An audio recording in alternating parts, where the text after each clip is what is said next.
When you are a trauma survivor, especially when a trauma survivor of abandonment, abandonment by your parents, abandonment by the people that are responsible for you, one of the hardest things is to not transmit that trauma to other people. If you want to be healthy, first, you cannot cope with alcohol, with drugs. You cannot use external factors to heal you. You need to internalize your pain and to realize that the other people around you, they have their own trauma. They have their own problems. They are not here to make you better. The only person that can really make you better, it's you. Most of the people, they just get a crutch. They get alcohol, they get drugs, they start mistreating people, they start being violent, they start, even if they don't hit people, they break stuff. My father was on this. When anything happens that he wasn't like the way that he wanted, he would break plates, he would scream and yell, and we as kids are looking at that and say, this is an adult? This is an adult that is supposed to be raising me. Obviously, we didn't have that deep of thinking, but that was the example.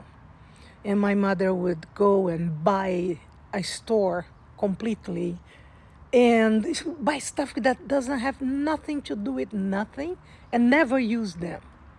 The way that she coped with stuff was to buying stuff. And we grow up seeing this, me and my brother, that we have two deranged adults. My mother loved us in a very possessive way. Sometimes I think that was more like belonging to her than really like that love that we see in families that really love each other.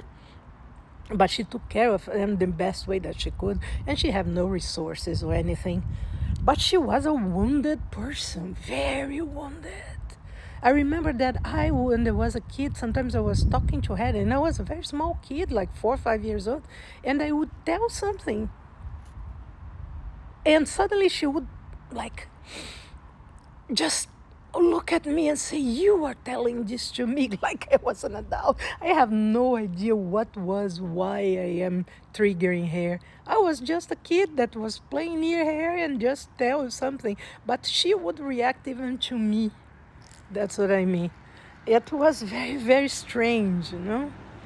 And how you get bigger, we see these two people, they gladiating themselves. They all want to try to be the highest or to be the one that is right. My father would use the fact that he was the only breadwinner in the house has his leverage, like, without me, you're going to starve. You can do nothing. You are nobody. You are crazy. You are crazy. I am the right one, always. Yeah, the right. I never saw a 4 years old man throwing tantrums and throwing plates and stuff down. Has a very, very self-assured man, I would say. But that's what was there. Therefore, when on the time and I'm growing up and I become like one of the providers of my house, when I was a very, very young, like 11 years old, I was already doing odd jobs and stuff to make money. We didn't have money, and so my father just live his teenager years, and he would spend his money in drinking and going to nightclubs and stuff like that. And I would realize that, man, I don't want to be this. I don't want to be the person that hurts another person. I don't want to be the person that I can make the person cringe for the proximity, you know? I don't want to see people looking at me with fear in their eyes. That never makes sense to me. And that's where my examples were you come and you smash and you use whatever you have to crush them. And I never want to be this. So, with all my people pleasing raising, I was trying to resolve my mother's health, resolve my mother's problems, health wise, money wise, and trying to support everybody. My brother was very shut down with everything that happens. He never really, I was the outgoing person. He was always like on the Friday, he go to his room, he closed the door, he don't want to see anybody. And I was always in the middle of the fight, trying to defend my mother, trying to make them stop, and stuff like that. And I knew that wasn't for me. I couldn't grow up to be this person. So I get my people pleasing characteristics that I knew my mother would like, and I start giving her presents. I start trying to make her life easier, what I think is good, but I was 11. I was 10 to 11 years old. It wasn't my role to center the life of my mother. And this took a huge toll on me because I wasn't allowed to be a kid ever. I need to be, when I get to my teenager years, I completely rebel. I want to be teenager, and it was the best years of my life because I was free. I was going out with my friends. We are going to listen to rock and roll, to listen to popular music and other stuff, to be together. We are very, very, very free. And it was the best years of my life. I was able to be a teenager because I forced myself. But I still working and doing everything that I could. I never miss a day of work and anything. But I was being submitted by other people that look at me and say, oh, that is such a easy prey, and would get me and make me do what they want me to do. And I would do because I didn't want to lose them. Finally, I find my tribe, the people that are here that understand me.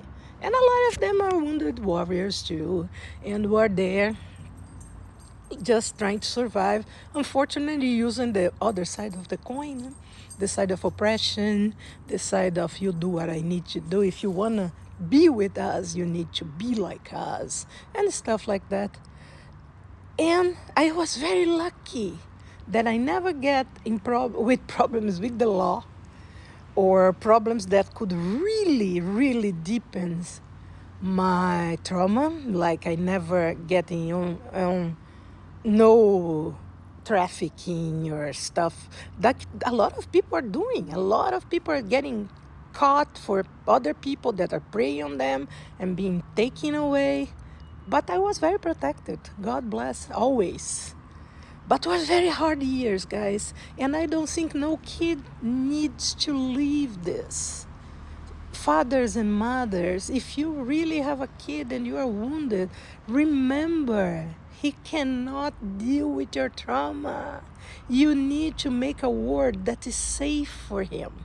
He needs to know that anytime that he come home, he can be seen and be heard.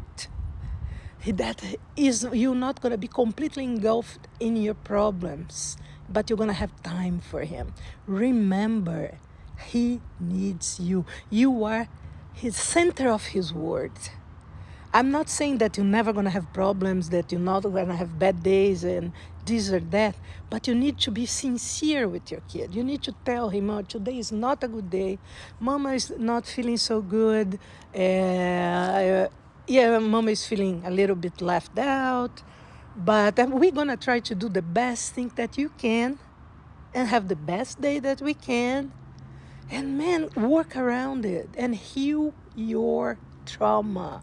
The most important thing that you can do is to work on yourself, heal your trauma, face it, go do therapy, go do exercise, sit down with you, meditate, find yourself, and be the best friend of yourself that you can be.